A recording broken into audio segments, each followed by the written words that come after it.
Enregistrement en cours. Hi everyone, good morning, good afternoon, good evening. Bonjour tout le monde, bon matin, bon après-midi, bonne soirée, dépendant de l'endroit où vous êtes. Je m'excuse pour le retard, nous avons eu quelques petits problèmes techniques, mais tout a l'air de fonctionner maintenant. Bienvenue sur ce webinaire technique sur notre série pour atteindre les enfants qui n'ont reçu aucune dose de vaccin. C'est notre première session, nous sommes ravis de recevoir nos invités aujourd'hui. Le sujet dont nous allons parler est atteindre les enfants qui n'ont pas reçu de dose, l'immunisation, la vaccination dans les zones affectées par des conflits. La session est expliquée en français. Je vais expliquer en français pour les francophones ici. Donc la session est interprétée en français. Vous pouvez cliquer sur le globe qui est en bas de votre fenêtre. Choisissez la langue, donc c'est français. Si vous avez moins de soucis techniques, n'hésitez pas à le marquer dans le chat et je vous aiderai. So interpretation is available at the bottom of the screen. L'interprétation est disponible en bas de votre écran. Veuillez sélectionner français. Si vous avez des problèmes techniques pour vous connecter au français, faites-le moi savoir dans le chat et j'essaierai de vous aider du mieux que possible. Cette session est également enregistrée. L'enregistrement et les diapositives seront partagés après la session. Nous allons partager par email et nous allons envoyer ça à tout le monde, toutes les personnes inscrites. Merci beaucoup. Et je pense qu'à présent, je vais donner la parole à Carrie. Très bien, merci. Et bienvenue à tout le monde sur ce webinaire. Merci à tous de nous avoir rejoints. L'objectif de notre webinaire aujourd'hui, c'est de se concentrer sur les solutions et les opportunités pour vacciner les enfants dans des zones affectées par des conflits et les zones fragiles. Nous savons tous que le progrès de la couverture immunitaire est descendu en ce moment, en particulier dans certaines zones géographiques. Les conflits sont très étendus, plus qu'auparavant. Et la plus grande concentration d'enfants les plus vulnérables sont ceux qui vivent dans des zones à conflit. Hélas, ceux qui sont touchés sont souvent déplacés par les conflits et il y a des barrières pour avoir accès à des soins de santé de routine et ça inclut la vaccination. L'OMS estime qu'il y a environ 20 millions d'enfants qui n'ont pas reçu les vaccins de base chaque année et environ 40% de ces enfants sont ceux qui vivent dans des états fragiles, ceux qui sont partiellement ou totalement affectés par des conflits. Dans des contextes à conflit, des contextes fragiles, ils ne sont pas toujours pareils, mais il y a des défis communs au niveau de la vaccination pour atteindre les enfants. Par exemple, les incidents ciblés qui ciblent les infrastructures, la livraison des services qui se passe dans des conditions d'insécurité, ce qui a un effet sur l'approvisionnement en vaccins. Également, le fait de garder en sécurité les professionnels de la santé, les ressources humaines qui ne sont pas adéquates pour donner des soins de santé aux personnes dans ces zones. Il y a parfois aussi un manque de confiance entre les autorités et les communautés, ce qui bloque l'accès aux services. On perçoit les autorités comme étant contre la communauté. Parfois, il y a également des mouvements de population, du déplacement, de la migration dans ces zones. Les enfants dans ces contextes sont les plus vulnérables aux maladies comme par exemple la polio, les oreillons qui peuvent causer des handicaps à vie ou également la mort. Nous voulons nous assurer que les enfants aient des opportunités égales d'être vaccinés. Même si les défis que nous rencontrons en apportant la vaccination dans ces zones de conflit, il y a certaines meilleures pratiques que nous pouvons appliquer pour assurer l'accès aux services dans les États fragiles. Et nous pouvons essayer de les répliquer et de nous appuyer là-dessus afin d'améliorer la couverture. Nous allons avoir des orateurs aujourd'hui. Notre première oratrice, ce sera Sarah, qui va présenter une étude de cas sur les taux de vaccination pendant les périodes de conflit et dans certaines régions d'Irak. Notre deuxième orateur est Ingrid Kay, qui va parler sur le sujet de la résilience dans des contextes fragiles, et en particulier sur le fait qu'il est très important de résister au choc initial et au recouvrement sur le long terme. Ensuite, notre troisième orateur va parler de la vaccination et de la résilience dans les pays fragiles, en particulier le Soudan du Sud, qui continue à être un pays qui a un pourcentage très élevé d'enfants non vaccinés. Pour l'instant, je vais donc nous tourner vers notre première oratrice, Sarah. Merci. Merci, Carrie, pour cette introduction, cette présentation, et merci pour l'opportunité de présenter ma recherche. Passons à la diapositive suivante.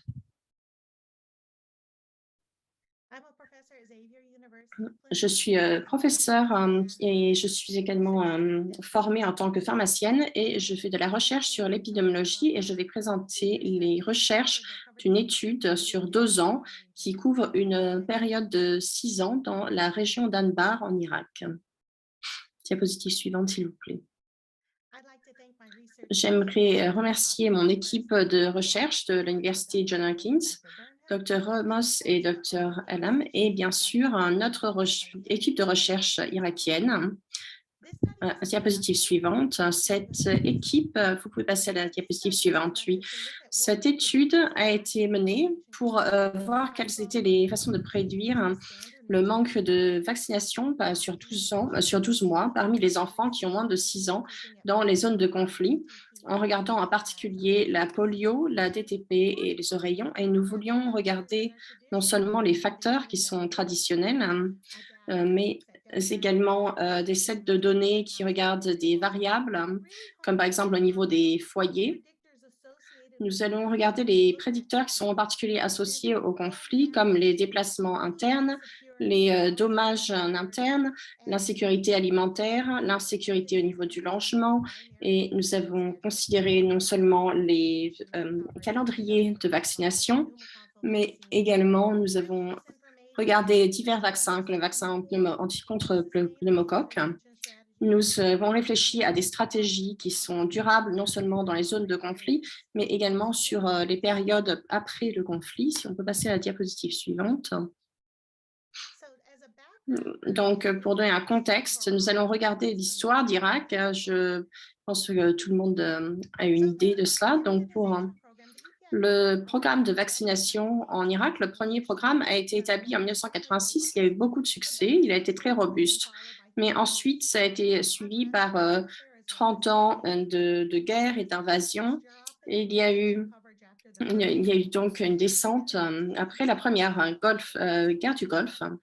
Et il y a eu quelques distinctions qui se sont passées pendant des décennies. Il y a eu bien sûr un programme qui a été institué en Irak, mais ensuite ça a été suivi par la deuxième guerre du Golfe et ensuite une violence sectaire. Puis ensuite, il y a eu la période d'invasion par ISIS de plusieurs régions d'Irak. Cette étude a été commencée pendant les manifestations de masse de 2019 et nous avons réussi à continuer cette étude pendant la pandémie de COVID. Mais ce sur quoi nous allons nous concentrer, ce sont les expériences après la pandémie. Diapositive suivante. Donc, où est Anbar? Anbar est à côté de la Jordanie et de la Syrie. Si vous vous souvenez, ISIS avait une très forte présence en Syrie et ils avaient occupé une très grande portion de la province d'Anbar. La zone sur laquelle nous nous concentrons est Hadissa, qui est directement en dessous du barrage, qui est une grosse source électrique d'électricité pour l'Irak, mais c'est aussi un point important d'occupation. Et donc, ISIS avait occupé Haditha, mais les zones suburbaines et la zone métropolitaine étaient entourées par ISIS, alors que les zones plus rurales étaient de fait occupées par ISIS. Donc, il y a 2 expériences assez différentes quand ça concerne les enfants en conflit. Nous avons ceux qui sont directement sous l'occupation des forces d'ISIS, mais également l'expérience de ces enfants qui étaient privés de services malgré les essais, les tentatives de l'Irak d'essayer de continuer à apporter des vaccins à Hadifa. Mais les zones, en particulier les points bleus le long de la rivière, étaient étranglés par ISIS, ce qui empêchait que les médicaments et les vaccins ainsi que la nourriture les atteignent. Et les professionnels de la santé à l'époque décrivent une perte d'environ 20 kilos par personne, ainsi que des violences pendant cette période d'occupation. Diapositive suivante.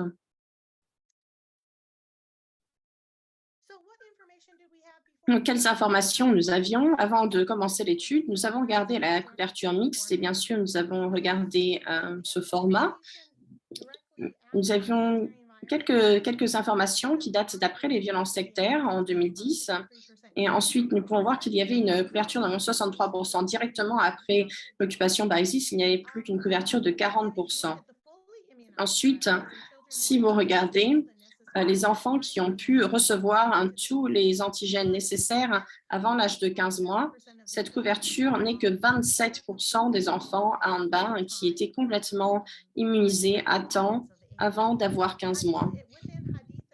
Au sein de Haditha, la couverture il y a une couverture de vaccination très agressive, mais ce n'était pas suffisant pour atteindre l'immunité.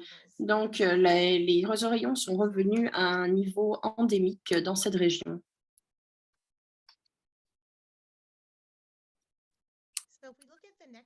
Donc, si vous regardez la diapositive suivante,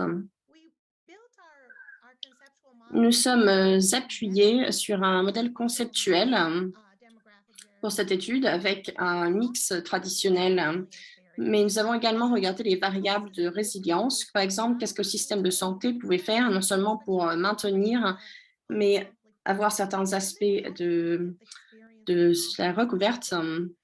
Et nous avons regardé les zones de conflit en particulier. Donc, sur la diapositive suivante. Donc, notre étude sur la population, diapositive suivante. Il y a un registre des naissances très robuste et ces certificats de naissance et ces inscriptions sont excellentes. Et en particulier à DIFA, le ministère de la Santé et ses enregistrements, ces rapports du ministre de la Santé, il conserve une liste des enfants que l'on appellerait comme perdus au niveau du suivi clinique. Ce sont les enfants qui, pendant ces 6 ans du calendrier, sont sortis du calendrier de vaccination et ne sont pas revenus dans ce calendrier de vaccination. Nous avons environ 6 000 enfants qui sont enregistrés et il y a 4 000 enfants qui sont considérés comme des enfants qui ont été perdus au niveau du suivi clinique. Ce sont des enfants qui sont perdus entre la première année et la 6e année du calendrier de vaccination. Diapositive suivante. Donc, cette liste, si vous pouvez aller à la diapositive suivante. Dans cette liste, nous avons inclus tous ces individus qui n'ont pas été seulement entourés, encerclés par ISIS, mais également les enfants qui sont en zone occupée par ISIS.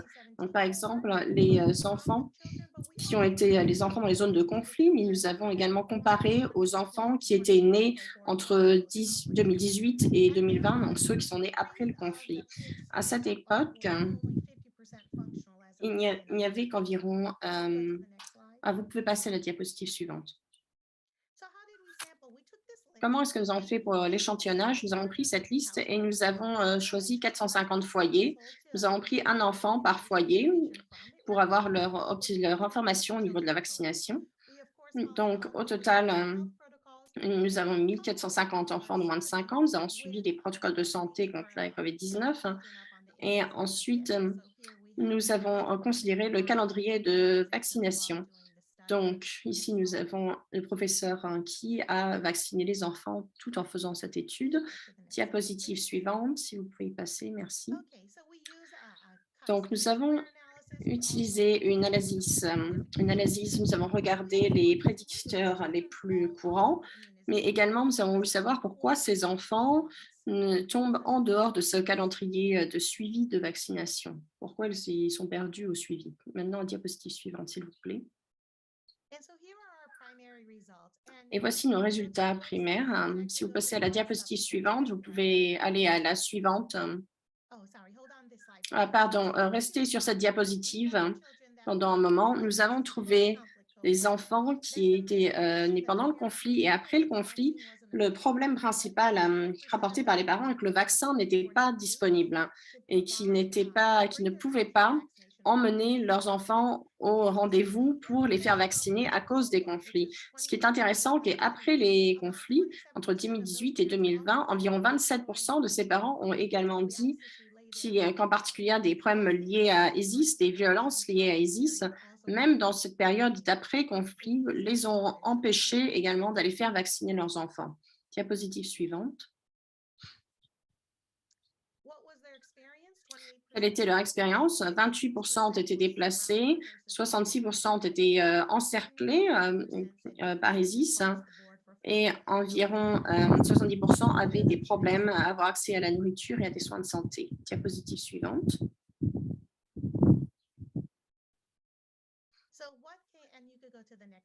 Donc, vous pouvez passer à la diapositive suivante, là où ça a été souligné. Donc, qu'est-ce qu'on a découvert? On a découvert que l'expérience d'être né dans une zone de conflit, c'est que les enfants étaient pouvaient à moitié se faire vacciner comparé aux enfants nés dans des zones pas en conflit. Les enfants qui sont nés dans les territoires occupés par ISIS par rapport à ceux qui étaient étouffés par ISIS étaient il était moins probable qu'ils soient vaccinés. C'est parce qu'en plus, en parallèle, les problèmes de livraison, en particulier des ressources de soins de santé, contrairement à l'approche du ministère de la Santé en Irak, où les vaccins sont gratuits, on a découvert que les enfants ne pouvaient pas avoir accès à ces vaccins tout simplement parce qu'ils n'étaient pas disponibles. Diapositive suivante. Quand est-ce que les enfants ne sont plus suivis? La plupart ne sont plus suivis après la première dose. Ce sont les enfants qui sont nés en 2013 et 2017 et ils sont sortis du calendrier de vaccins entre 1 et 5 ans et ne sont pas revenus dans ce calendrier de vaccination. Vous pouvez aller à la diapositive suivante. Ce n'était pas simplement les antigènes primaires, c'était également le rotavirus. Il y en manquait 92%. Les vaccins MMR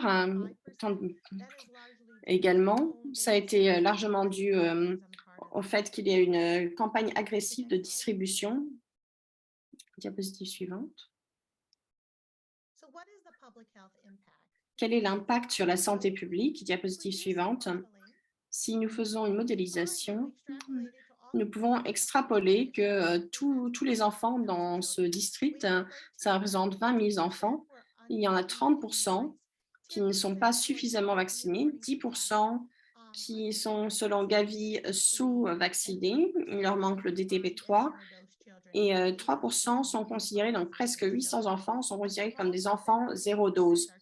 Il y a 44% qui sont vraiment zéro dose parce qu'ils n'ont même pas eu leur première dose à la naissance.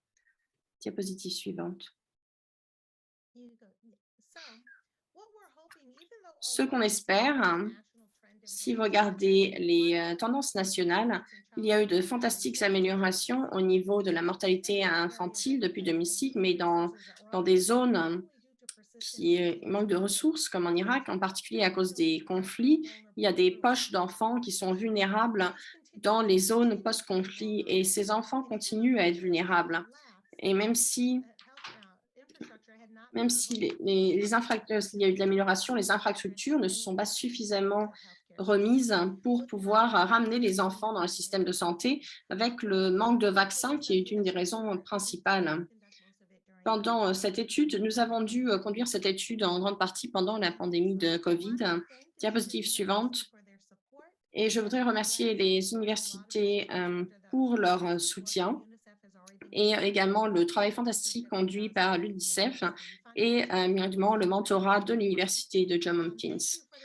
Je vous remercie de cette opportunité de présenter ces résultats et de m'impliquer dans une discussion pour aider non seulement les enfants dans les périodes de conflit, mais également après le conflit en ce qui concerne le calendrier de vaccination. Merci beaucoup, Sarah. J'apprécie vraiment votre présentation et nous allons passer à Enrique à présent.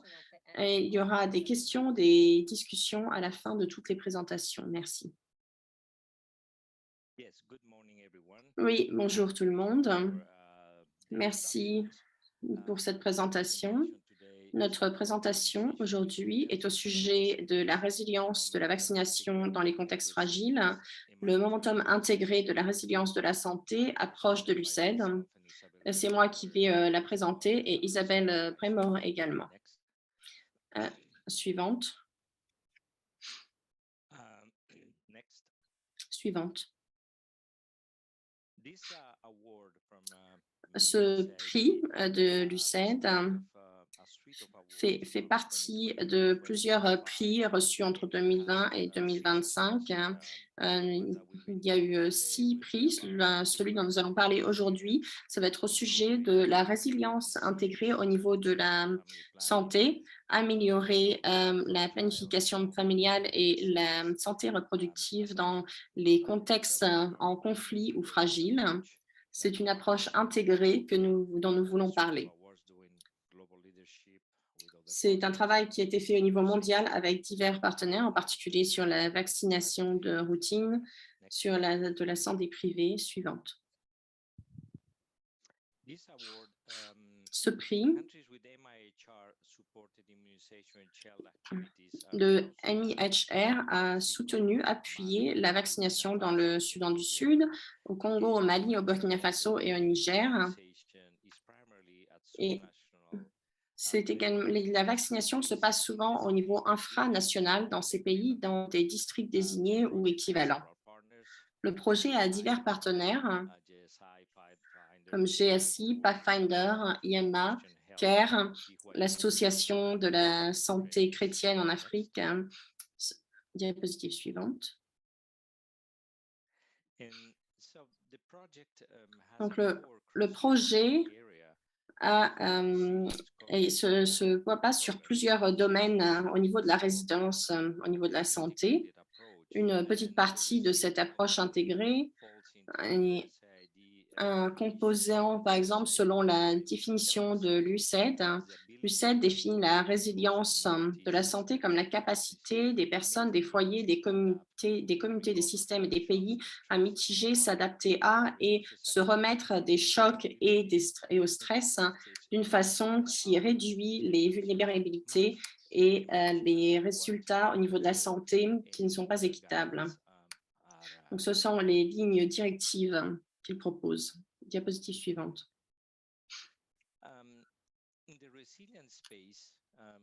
Au niveau de la résilience, comme nous savons tous, il y a tellement de lignes directives et il y a une approche en silo au niveau de la réaction. Il y a des lignes directives pour les tremblements de terre, pour les inondations, pour les désastres en général. Donc, il y a eu diverses personnes qui ont été impliquées. Il y a peu de coordination et une dilution des ressources. Donc, cette approche, nous avons essayé d'utiliser une approche sur tout danger et d'incorporer les directives au niveau de divers désastres, une planification continue au niveau de la santé publique. Diapositive suivante.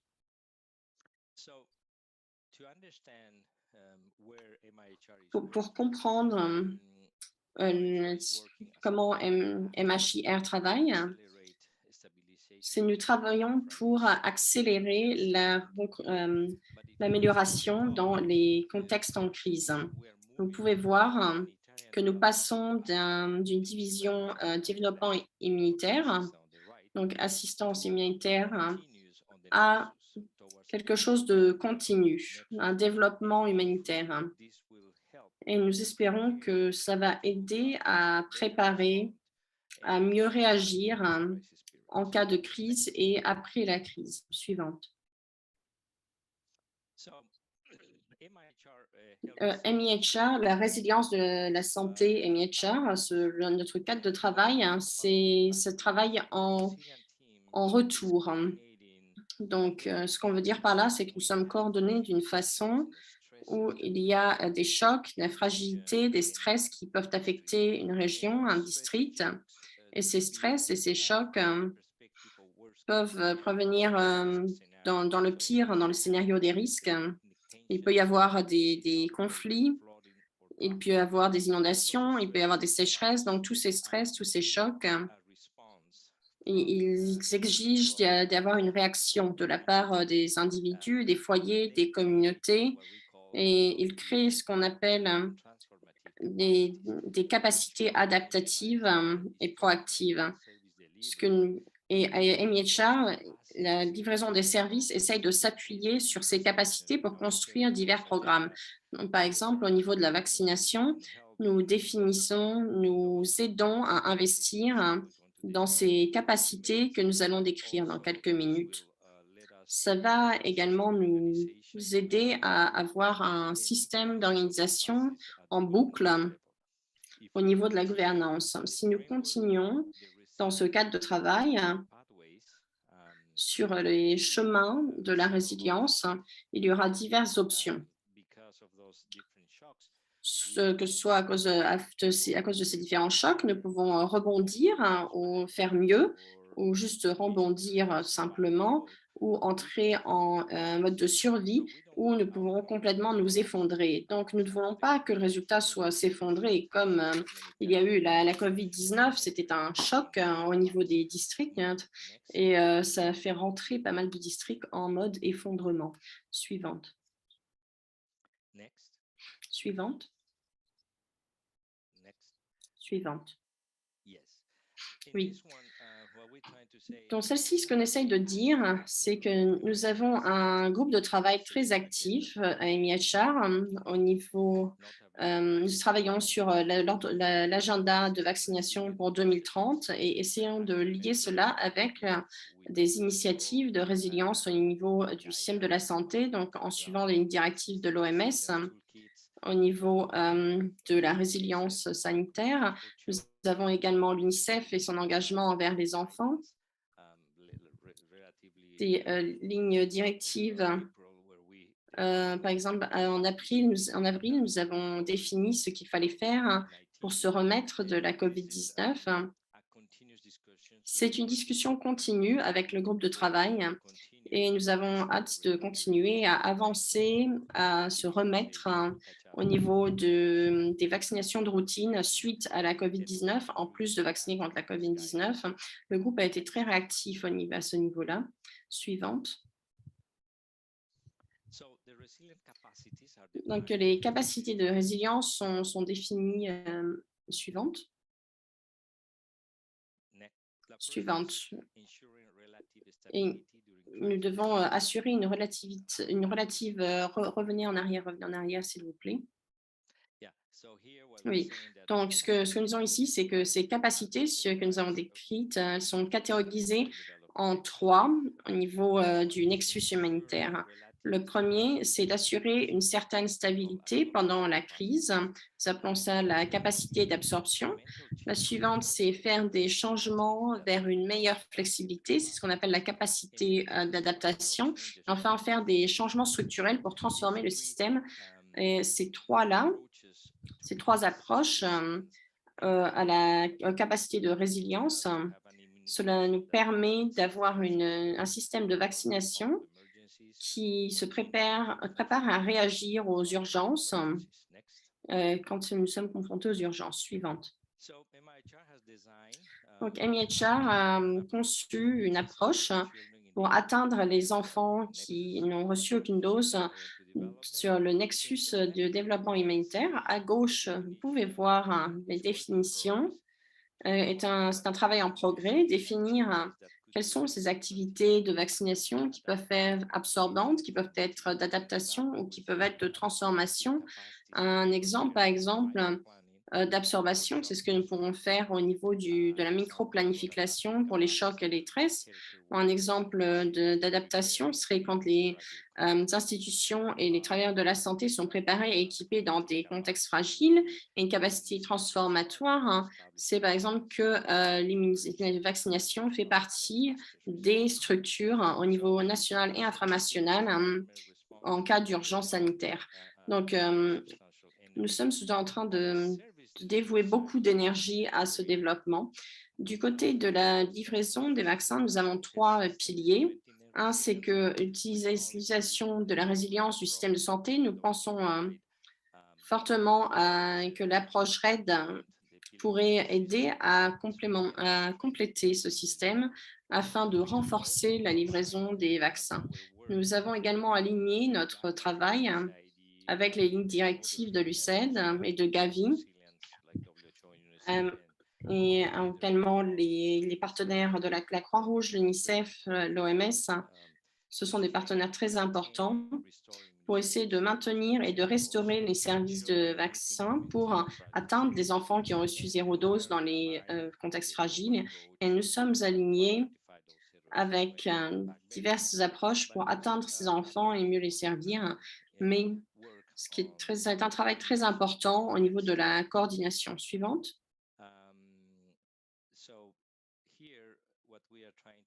Donc aujourd'hui, ce que nous essayons de montrer ici, c'est que nous utilisons les directives de l'OMS qui sont sorties en 2017 et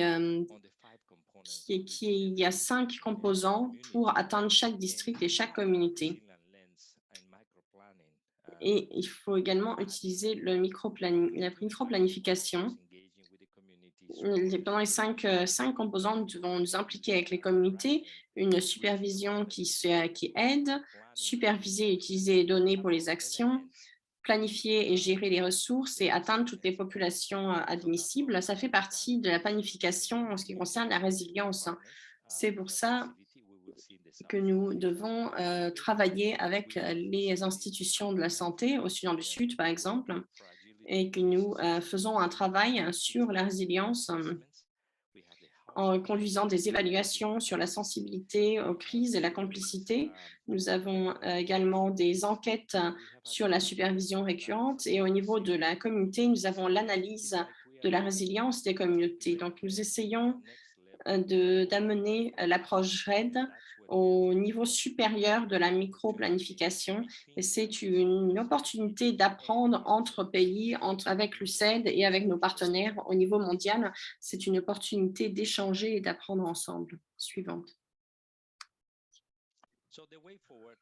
Donc, afin d'avancer maintenant, pour conclure, MHR continuera à ne vouloir laisser personne en arrière. Nous voulons atteindre tous les enfants avec les vaccins. Nous allons continuer à soutenir les pays pour continuer à maintenir les services de vaccination, se concentrer sur l'engagement communautaire pour identifier et atteindre les enfants zéro dose, aider les pays à renforcer leurs approches de système de santé afin d'améliorer la planification, la performance, l'intégration et la résilience au niveau national. Et nous avons hâte de pouvoir continuer notre collaboration avec les partenaires mondiaux comme Gavi, l'OMS, UNICEF, la Croix-Rouge et d'autres partenaires multiples au niveau du pays, au niveau international, pour donner des lignes directives techniques pour combler les lacunes et recommencer le système de vaccination de routine après la COVID-19. Je vous remercie. Merci beaucoup, Enrique, pour votre présentation. Et notre troisième présentateur va être June. Donc, nous pouvons garder nos questions et nos discussions pour la fin. June, à vous.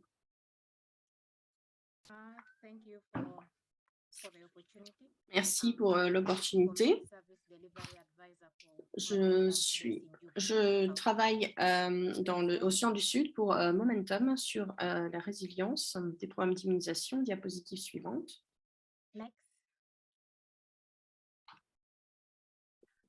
Suivante, oui. Cette diapositive montre la couverture Penta 3 entre 2019 et 2022.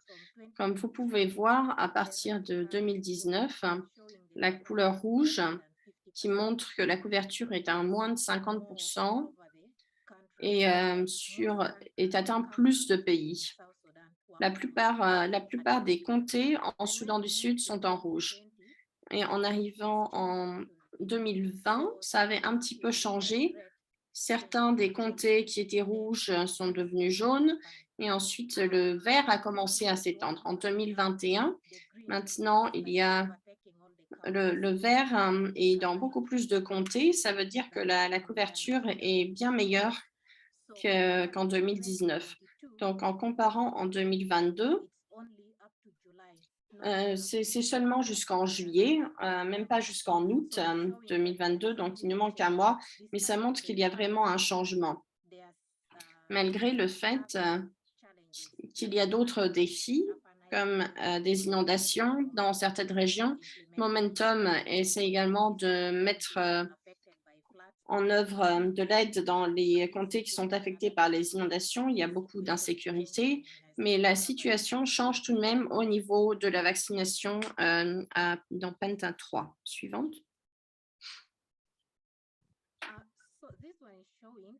Donc, cette diapositive, ça montre la vaccination de routine et la couverture vue par Momentum. Donc, la première montre que de juin à septembre 2021, nous avons utilisé différentes approches pour sélectionner les communautés.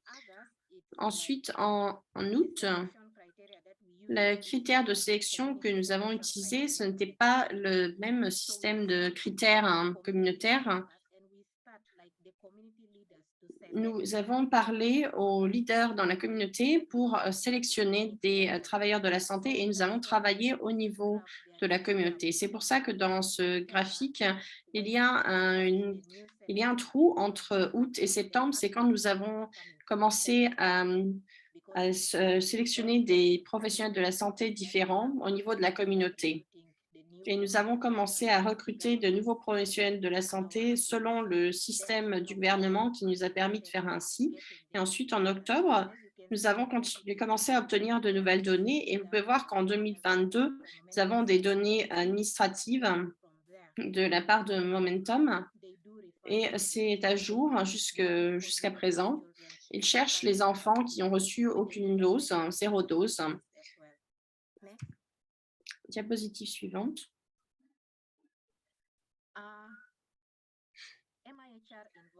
MIHR essaye de faire de la micro-planification dans les pays en voie de développement. Donc, bien sûr, nous ne travaillons pas seuls parce que MIHR soutient la planification familiale et la vaccination fait partie de chez MIHR.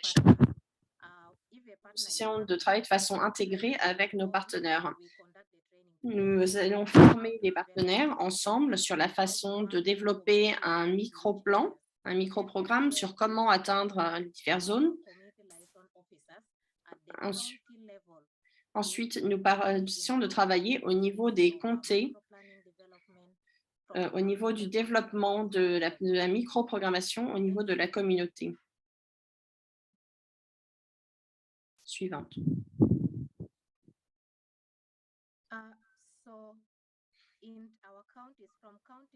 Dans nos comtés, dans les institutions, ainsi qu'au niveau de la communauté, nous sensibilisons de façon intégrée dans la communauté parce que MIHR travaille à la sensibilisation. Comment nous pouvons aider à la vaccination? Bien sûr, nous avons des financements pour aider à emmener les équipes à l'institution pour sensibiliser les gens dans des zones plus rurales. Nous essayons d'aller avec des équipes de vaccination avec eux, comme ça, alors qu'on fait d'autres services, nous n'oublions pas le service de vaccination. Et nous fournissons également des services de santé reproductive, sexuelle. Et nous utilisons également un suivi au niveau de la communauté. Et comme ça, les personnes sont envoyées vers les institutions pour que les enfants reçoivent leur vaccination.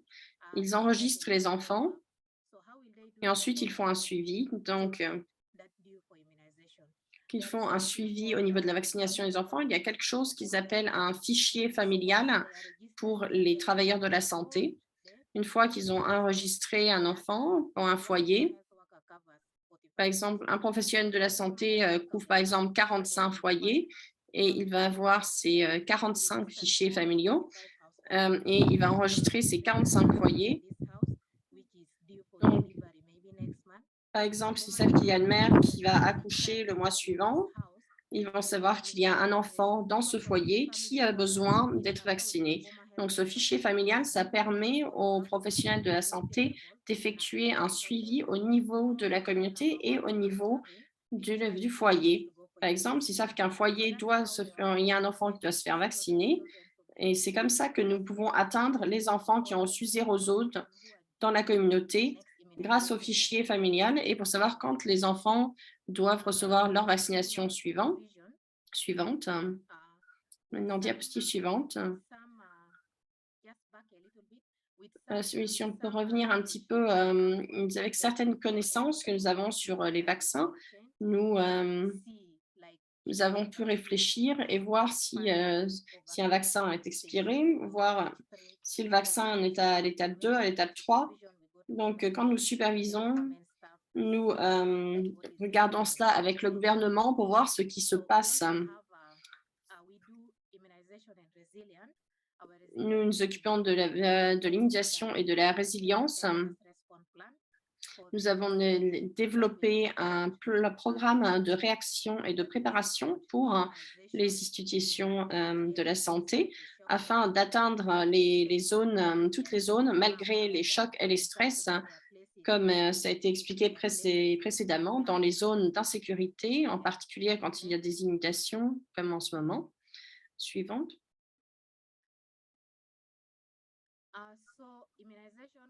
L'immunisation, la vaccination, nous faisons également l'intégration de la vaccination au niveau de la planification familiale, au niveau de la communauté. Une fois qu'un professionnel de la santé voit un couple, il les envoie pour recevoir des soins de santé. Et ensuite, on leur parle de vaccination parce qu'on ne veut pas rater les enfants qui viennent dans nos institutions. Suivant. Ça, c'est une de nos histoires bien réussies à Yambio, où un homme est venu avec sa femme qui a accouché. Ils sont venus pour recevoir des soins d'après la naissance. Ensuite, on a donné des conseils. On a découvert que l'enfant n'avait pas reçu son vaccin BCG. Donc, nous avons pu leur fournir un service de vaccination où l'enfant a été vacciné. Suivant.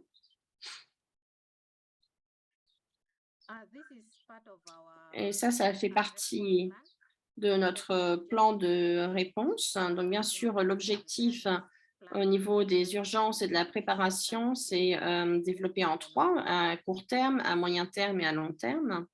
Suivant.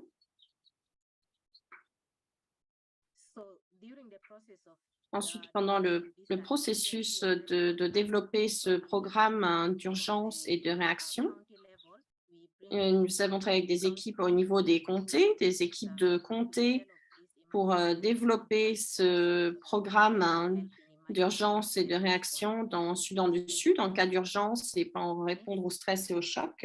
Suivant.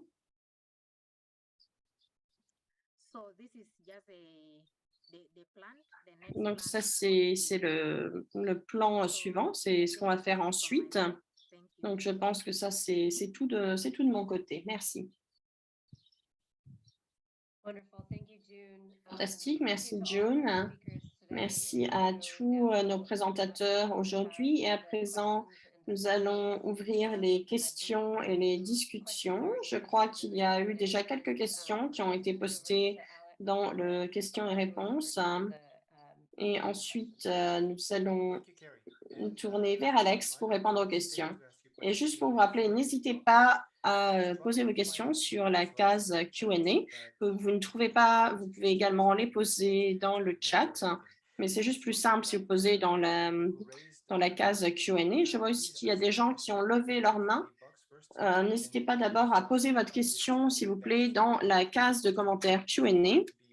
Et si nous pensons qu'il faut répondre à votre question en live, en direct, nous allons vous donner du temps pour parler, mais il ne nous reste plus que 15 minutes maintenant, donc merci de votre compréhension. Première question ici, c'est à quel point est-ce que la microplanification est opérationnable? Est-ce que nous pouvons la mettre en opération dans un contexte humanitaire? Qui veut prendre cette question? Enrique? Oui, merci pour cette question. Je crois que la micro-planification, c'est quelque chose que nous faisons en matière de vaccination depuis longtemps.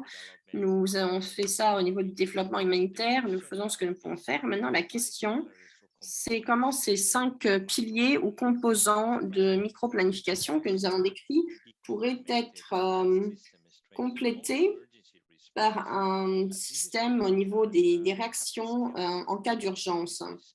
C'est là que nous devons planifier un petit peu mieux.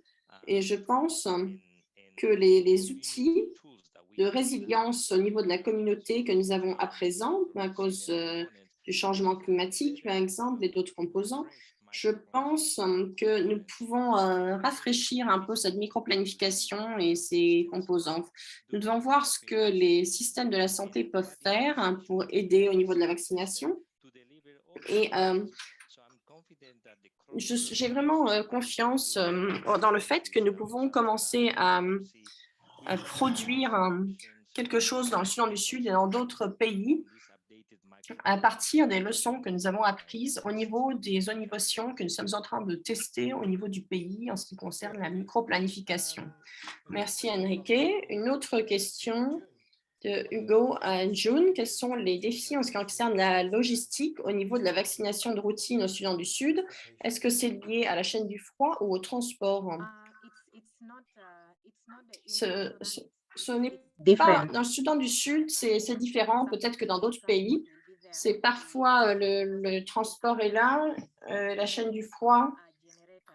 Dans d'autres institutions, il n'y a pas toujours de générateur que l'équipe utilise au niveau de la chaîne du froid, mais maintenant, c'est aussi que les gens habitent à plus de 5 km des institutions, donc parfois c'est difficile pour eux d'atteindre ces institutions.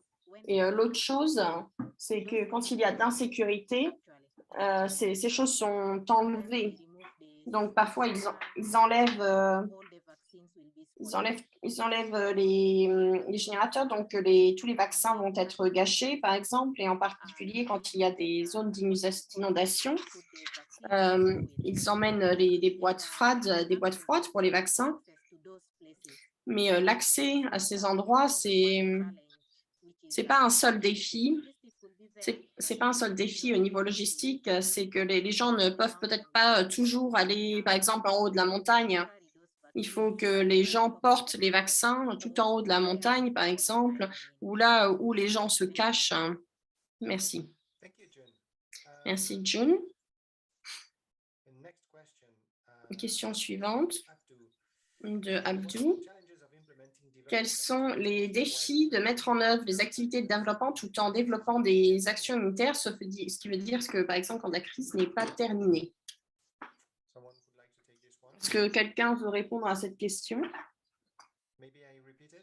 Peut-être que je la répète juste au cas où.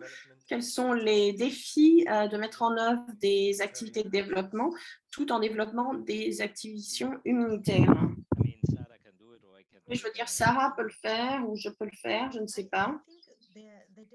Je pense que la difficulté de parler d'expérience, par exemple en Irak, j'essaye de répondre dans le Q&A également, c'est qu'en Irak, c'est assez unique parce qu'il y a eu des opportunités de se remettre et de se remettre du conflit, mais ça fait trois décennies de tout que c'est assez difficile. C'est assez difficile au Moyen-Orient, c'est ça qui serait optimisé au niveau des conflits.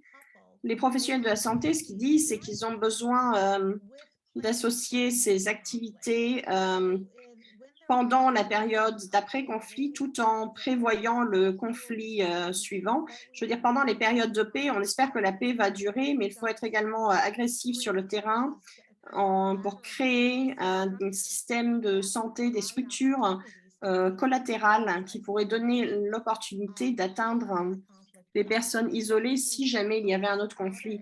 Et ça, c'est peut-être moins un problème dans d'autres zones du monde. Enrique peut peut-être répondre en ce qui concerne ses expériences à lui. Oui, c'est vrai que la discussion que nous avons dans les lignes directives que nous avons reçues de l'OMS, de l'UNICEF, qui sont des partenaires globaux, il y a quelques lignes directives sur la façon d'atteindre les enfants zéro dose, de vacciner. C'est vrai qu'il y a ces défis au niveau humanitaire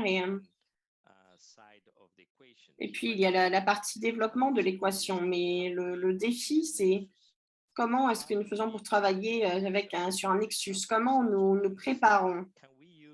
Et au Soudan du Sud, par exemple, c'est comment est-ce qu'on peut utiliser ces urgences pour nous préparer, pour, par exemple, délivrer le vaccin contre la COVID, contre Ebola. Ces préparations, ça demande des ressources, de la planification des ressources. Et c'est ça qu'on essaye de faire. Et c'est ça que l'UNICEF, qui a de l'expérience sur le terrain, et la Croix-Rouge et MSF, et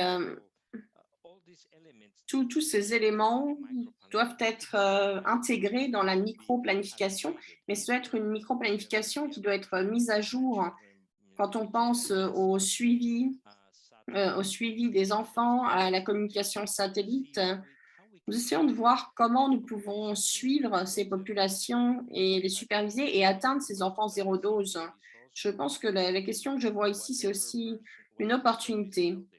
Quels que soient les services, nous pouvons probablement en tirer des avantages pour vacciner nos enfants.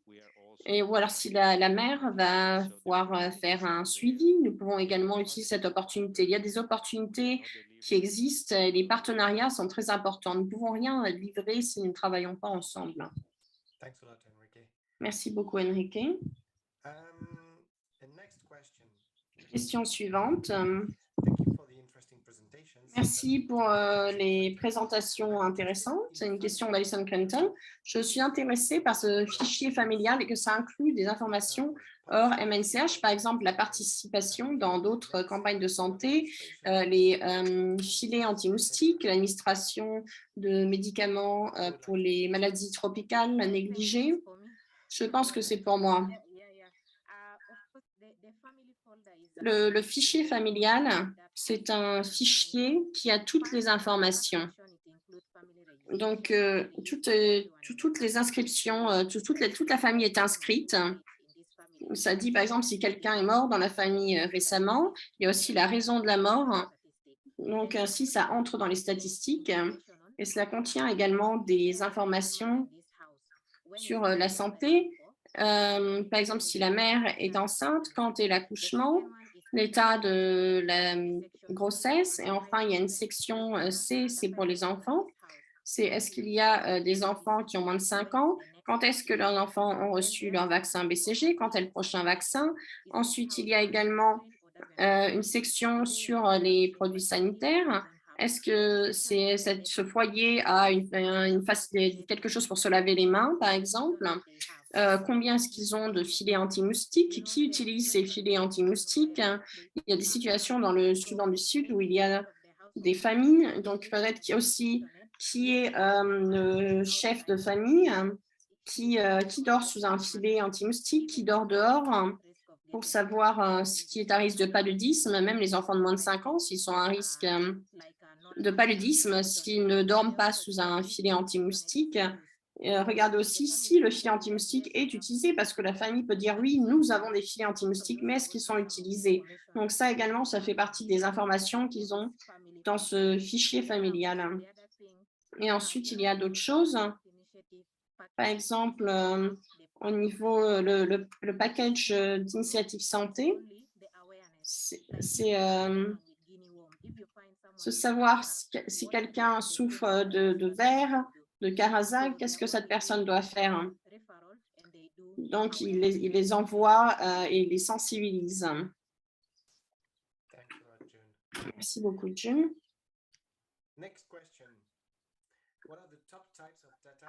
Question suivante.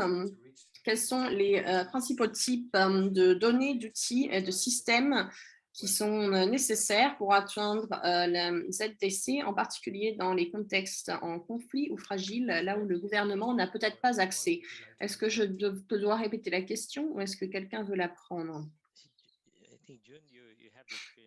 June, je pense que vous avez de l'expérience sur atteindre les enfants zéro dose, comme vous avez expliqué. Est-ce que, parce que nous avons un composant très fort à ce niveau-là, c'est les professionnels de la santé au niveau de la communauté. Je pense que vous pouvez expliquer, c'est une stratégie pour atteindre ces enfants zéro dose. C'est ça que nous essayons de mettre en œuvre, hein, au-delà de notre micro-planification. Peut-être que vous pouvez commenter sur cette stratégie. Oui, oui, bien sûr. En Soudan du Sud, au Soudan du Sud, les professionnels de la santé ont des outils de données. Ils ont une fiche en ligne. Le professionnel de la santé est peut-être quelqu'un qui est, à moitié alphabète, donc la façon de les former, c'est quand ils traitent un enfant, ils ont cette télé-sheet, cette feuille, où ils résument ce qu'ils ont fait avec le patient. Mais ils ont également un superviseur qui va venir et vérifier ces inscriptions. Donc, quand le superviseur vérifie ces inscriptions et collecte ces informations, nous mettons cette inscription en ligne avec les indicateurs, avec tous les indicateurs. Comme ça, le superviseur peut entrer ces informations en ligne. Dans certaines zones, il n'y a pas Internet. Donc, il y a un superviseur qui vient et qui peut entrer les informations et nous les recevrons à partir de là. Merci, June. Une autre question, et c'est probablement pour vous aussi. Est-ce qu'il y avait de la résistance au niveau des locaux pour accepter les vaccins à cause de leurs croyances culturelles et de quelle façon vous avez pu gérer cette situation? Partout, il y a des barrières, des obstacles, hein. Bien sûr, au Soudan du Sud, il y a des personnes qui pensent que leurs ancêtres ne prenaient pas ces vaccins, donc pourquoi est-ce qu'on forcerait les enfants à prendre le vaccin? Mais vous savez, il y a cette histoire que je n'oublierai jamais. C'est que nous sommes allés dans cette zone où les personnes avaient du bétail. Ils adoraient leur bétail. Mais, et ils ont dit, mais si vous ne vaccinez pas votre fille et qu'elle a la polio, personne ne va épouser votre fille parce qu'elle n'a pas assez de vaches. Et si votre fils a la polio, il ne pourra pas s'occuper de vos vaches. Donc, si vous vaccinez vos enfants, alors ils pourront reprendre après vous. Okay, merci beaucoup. Il y a aussi une question à propos des infodémiques et l'impact des infodémiques, mais je réalise nous avons atteint le temps. Donc, nous n'aurons pas le temps de répondre à plus de questions. Je suis désolée. Nous avons beaucoup de questions. Nous avons 18 questions qui sont ouvertes. Donc, il y a beaucoup d'intérêt sur ce sujet. Ce serait probablement pas mal de continuer la conversation. Dans tous les cas, j'aimerais remercier tous les présentateurs pour ces présentations fantastiques. C'était très intéressant.